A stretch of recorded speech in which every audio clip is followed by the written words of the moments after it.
చూడండి, ప్రభువారు ఎక్కడికి వెళ్ళినా, ఎవరికి ఎదురుపడినా, ఎవరి కష్టాలు ఉన్నా కనికరమే చూపిస్తున్నాడు తప్ప వాళ్ళని బాధ పెట్టడం లేదు. చూడండి, కొంతమంది ఎలాగుంటారంటే ఎలా జరిగితే భర్త లేడు, విధవరాలుగా ఉన్నది, ఉన్న కొడుకు చనిపోతే ఈమె ఎంత చెడ్డని కాకపోతే ఈమెకి ఇలా జరుగుతుందంటది లోకం. ఎందుకంటే లోకం అనే మాటలు చాలా ఘోరంగా ఉంటాయి దేవుని బిడ్డల. లోకము దేవుని మాటలు అనుమతించదు, కానీ వ్యర్థమైన మాటలు ఎన్నో లోకస్తు నుంచి వస్తూ ఉంటాయి. ఉన్నొక్క కొడుకు కూడా చనిపోయాడని ఇంకేమంటే దేవుని దూషిస్తారు, దేవుని ఉన్నొక్క కొడుకును కూడా తీసుకుపోవాలని మాట్లాడుతూ ఉంటారు. కానీ ఇక్కడ ఏం జరిగింది? ఆమెను చూచి కనికరపడి ఏడవద్దని ఆమెతో చెప్పి, అంటే ఏడిస్తే కూడా ప్రభు చూడలేడండి. మనము బాధలో ఏడిస్తే కూడా మన ప్రభువు చూడలేడు.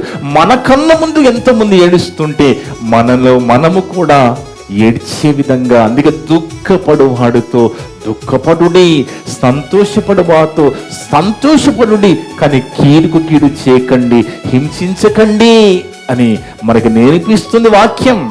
అంటే లక్షణాలు కావాలండి, లక్షణాలు బాగా వాక్యం తెలుసండి, బైబిల్లో ప్రతి రెఫరెన్స్ తెలుసండి, కానీ జీవితం బాగుండదండి అంటే కుదరదండి. దేవుని దగ్గర కుదరదు. బైబిల్ వాక్యం అంతా తెలుసు, కానీ దేవుడు చెప్పిన లక్షణాలు లేవంటే వ్యర్థం దేవుడు. అందుకే కనికరం అనే గుణము మనలో లేకుండా మనం పాట పాడినా, ప్రార్థన చేసిన, ప్రసంగం చేసిన అదంతా కూడా వ్యర్థమే.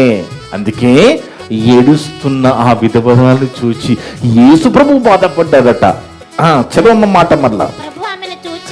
ప్రభు ఆమె యందు కనికరపడి ఏడవద్దని ఆమెతో చెప్పి దగ్గరకు వచ్చి పాడెను ముట్టగా మోయిచున్న వారు నిలిచిరి. ఆయన చిన్నవాడా లేమని నీతో చెప్పుచున్నానగా ఆ చనిపోయిన వాడు లేచి కూర్చుండి మాటలాడసాగెను.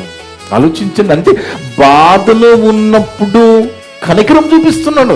మనము కూడా ఎవరైనా బాధలో ఉన్నప్పుడు మనము కూడా కనికరం చూపించాలి. నువ్వు సాయం చేయగలవా?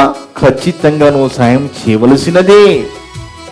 అయ్యో అంటే సరిపోదు. ఇక్కడ అయ్యో అని పక్కకి వెళ్ళిపోతే కుదరదు. నువ్వు అయ్యో అనాలి, సహాయం కూడా చేయగలిగితే తప్ప బాధ పెట్టకూడదు. దేవుని బిడ్డలారా, ఏడిపించకూడదు.